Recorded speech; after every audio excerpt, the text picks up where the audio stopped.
Hello everyone, நான் உங்கள் தினேஷ்குமார் பேசுகிறேன்.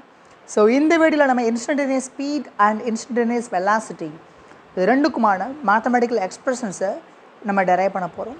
ஸோ வாங்க வீடியோக்குள்ளே போகலாம். இது வரைக்கும் நம்ம சேனலை சப்ஸ்கிரைப் பண்ணாதவங்க சப்ஸ்கிரைப் பண்ணுங்கள். இன்ஸ்டன்டேனியஸ் அப்படின்னா ஒரு மூமெண்ட், ஒரு பர்டிகுலர் மூமெண்ட், அதுதான் இன்ஸ்டன்ட்னு சொல்லுவோம்.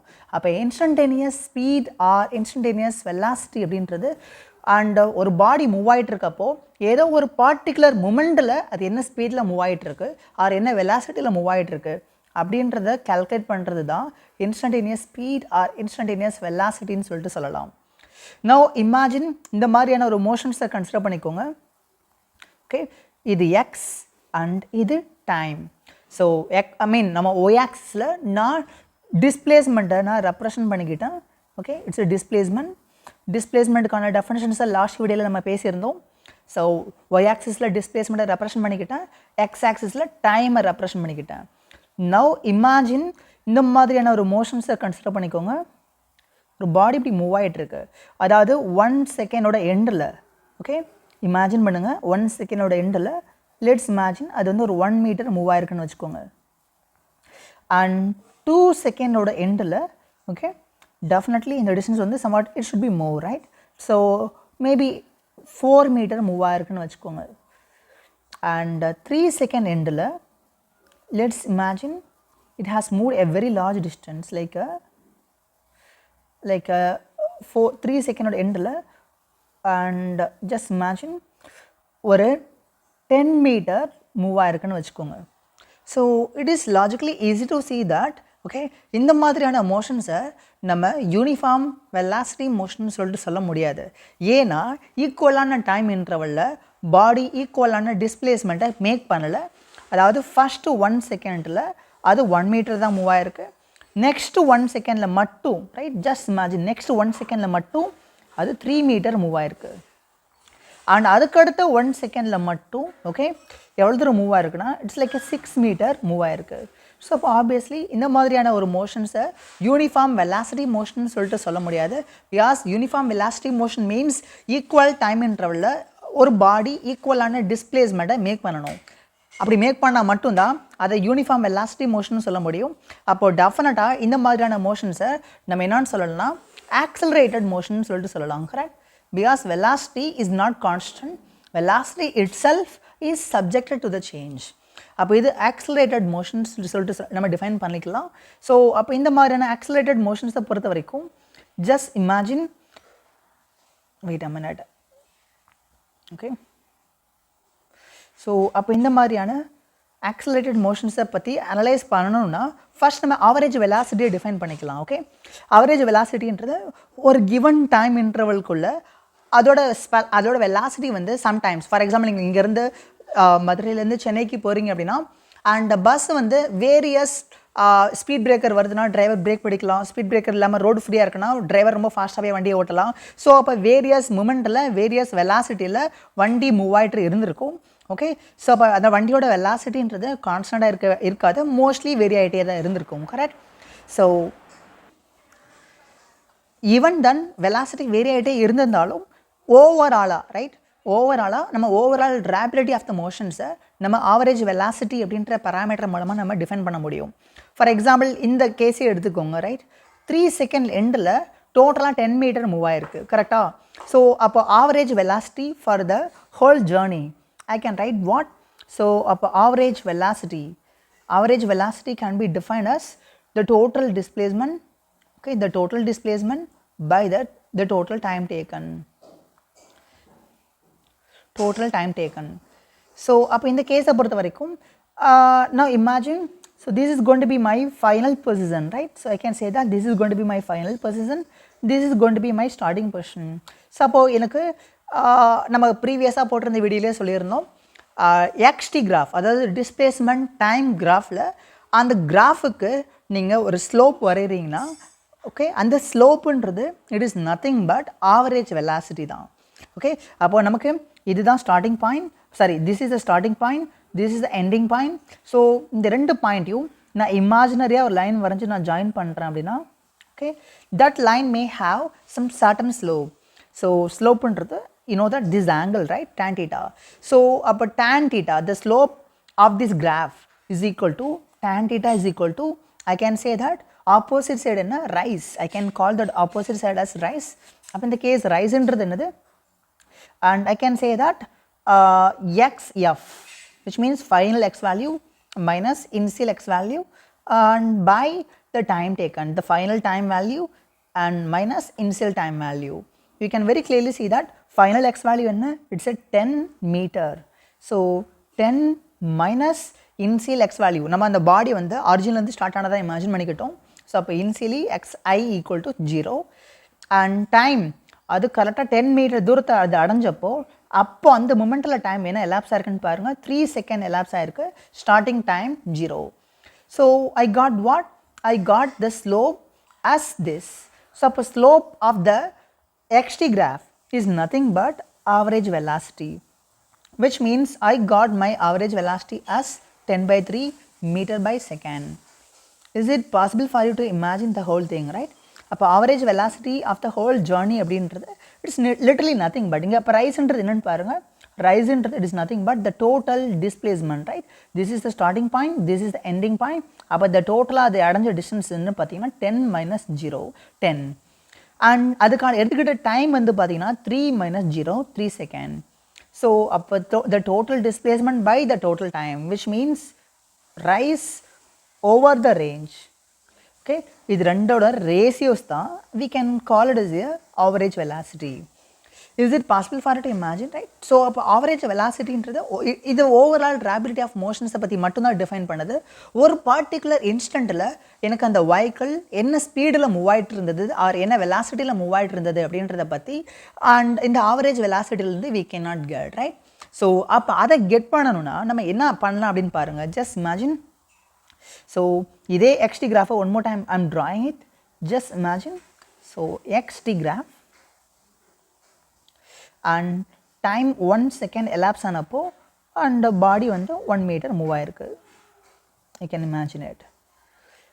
And time 2 second elapse ஆனப்போ and body 4 meters move ஆயிருக்கு, I can say that 4 meter.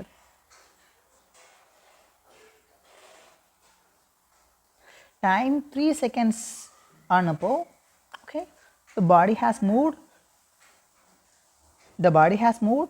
10 meter.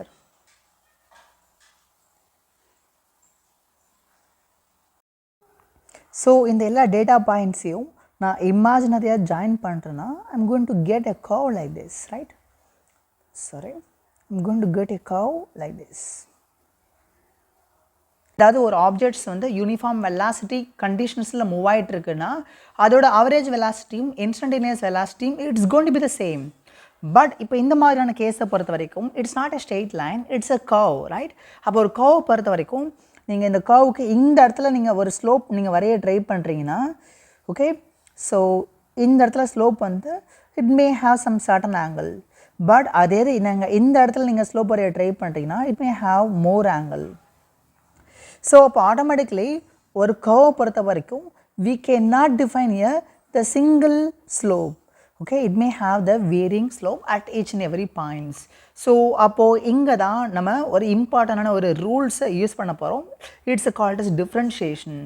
So ஏதோ ஒரு பர்டிகுலர் இன்ஸ்டன்ட் ஆஃப் டைமில் ஓகே, எனக்கு ஃபார் எக்ஸாம்பிள் கரெக்டாக செகண்ட் முடிஞ்ச அந்த மொமெண்ட்டில் ஓகே, எனக்கு அந்த வெஹிக்கிள் எவ்வளோ ஸ்பீடில் மூவ் ஆகிட்டு இருந்தது அப்படின்றத if I want to calculate okay, நான் என்ன பண்ணலான்னு பாருங்கள்.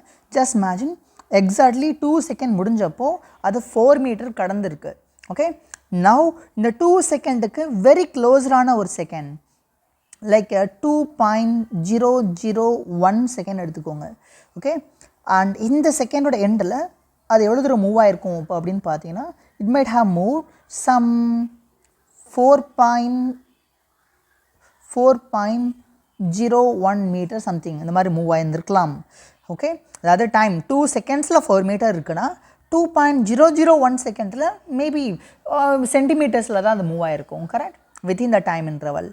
ஸோ அப்போ இமேஜின் பண்ணுங்கள், now I can zoom it. So you can see very clearly. So and இப்போ இந்த smaller time இன்டர்வலில் okay, the rise value என்ன?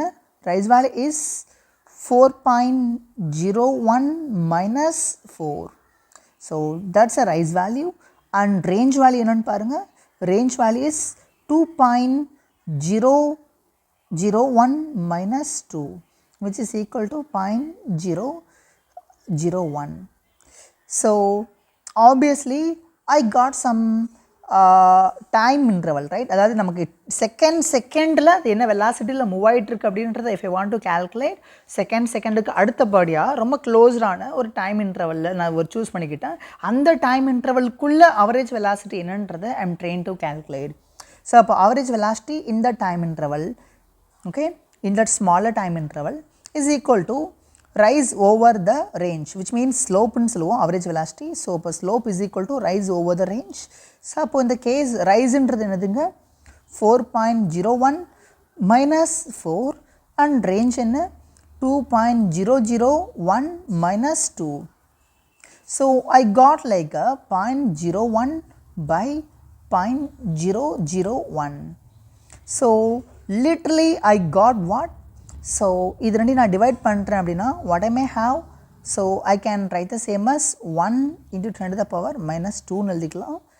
And இது எப்படி எழுதிக்கலாம் 1 into 10 to the power minus 3 எழுதிக்கலாம்.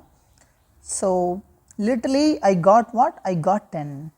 So I got average velocity in that smaller time interval as 10 meter per second.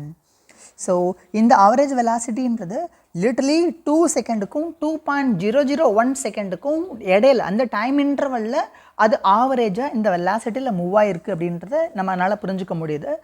But and even இந்த average வெலாசிட்டின்றது it's still average velocity only. அந்த செகண்டில் exactly அது என்ன ஸ்பீடில் மூவ் ஆகிட்டுருக்கு அப்படின்னு வந்து பார்த்தீங்கன்னா, and if I want to calculate that I have to make use of the differentiation. So which means if I try to calculate the average velocity, okay, over the very smaller time interval, okay, in the limit of del t tends to 0, okay, whatever the average velocity that I am getting, and that's going to be the instantaneous velocity. அதாவது இந்த 2.001 second இருக்கு இல்லையா, right, இந்த லிமிட்டை இன்னும் நான் சுருக்கிட்டே வரேன் அப்படின்னா இட்ஸ் லைக் 2.00000000001 செகண்ட் நான் எடுத்துக்கிட்டேன் அப்படின்னா அந்த டைம் இன்டர்வலில், right, what would happen? So இந்த ரெண்டு பாயிண்ட்டும் ரொம்ப க்ளோஸராகவே லே ஆகும். So which means it's going to be நம்ம அது வரைக்கும் நமக்கு இங்கே ஸ்லோப் அப்படின்னு வந்து பார்த்தீங்கன்னா அண்ட் இந்த கர்வை ரெண்டு இடத்துல கட் பண்ணிட்டு போயிருந்திருக்கோம், ரைட். நம்ம 2க்கும் 2.001க்கும் எடுத்தப்போ ஒரு கார்டு மாதிரி அந்த கர்வை கட் பண்ணியிருக்கோம், 2 பாயிண்டில் அந்த கர்வை கட் பண்ணியிருக்கோம். பட் டைம் இன்டர்வலில் நம்ம சுருக்கிட்டே வரோம், 2 செகண்ட்ஸ் கிட்ட நெருங்கி வருது. அதாவது இந்த டெல்டி, அதாவது 2க்கும் அண்ட் அதுக்கு அடுத்து நெக்ஸ்ட் டைம் இன்டர்வலுக்குமான அந்த டைம் இன்டர்வல் வந்து 0 அப்ரோச் பண்ண ட்ரை பண்ணுது அப்படின்னா அப்போ ஆட்டோமேட்டிக்லி வாட் வுட் ஹேப்பன்? நமக்கு அந்த card will become a tangent to that curve at that particular point.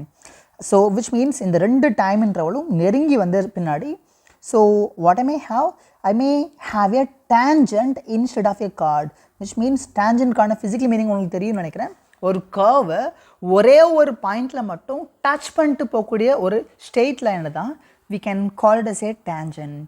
So which means exactly in the time interval சுருக்கிட்டே வரப்போ, அதாவது del t, when the del t tends to 0, so under that condition, okay, what would happen is the chord of that curve will be a tangent. So which means exactly 2 seconds and I can draw that separately. So that you can able to visualize it. So exactly 2 second oda end la, okay, and இந்த ஒரு particular பாயிண்ட்டுக்கு if I try to draw the tangent, okay, that tangent is going to cut the curve at that particular place only, right? So அப்போ இந்த tangentக்கு ஒரு slope இருக்கு இல்லையா, right? இந்த tangentோட slope தான் and it is nothing but instantaneous velocity at that particular moment. So அப்போ செகண்டோட எண்டில் எனக்கு அந்த ஆப்ஜெக்ட் என்ன ஒரு வெலாசிட்டியில் மூவ் ஆகிட்டு இருக்குன்றது if I want to calculate, v instantaneous is equal to and del x by del t and in the limit of del t tends to 0. அதாவது நீங்கள் ஃபார் எக்ஸாம்பிள் நம்ம இதை ஜென்ரலைஸ் பண்ணி எழுதுவோம், இதை டீன்னு வச்சுக்கோங்க, okay, you can imagine it as a t. So இது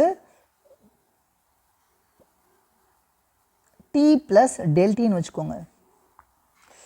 ஸோ இந்த tக்கும் and t plus del t குமான the differences del t 0 approach பண்ண ட்ரை பண்ணுறப்போ and the chord of the curve will become a tangent.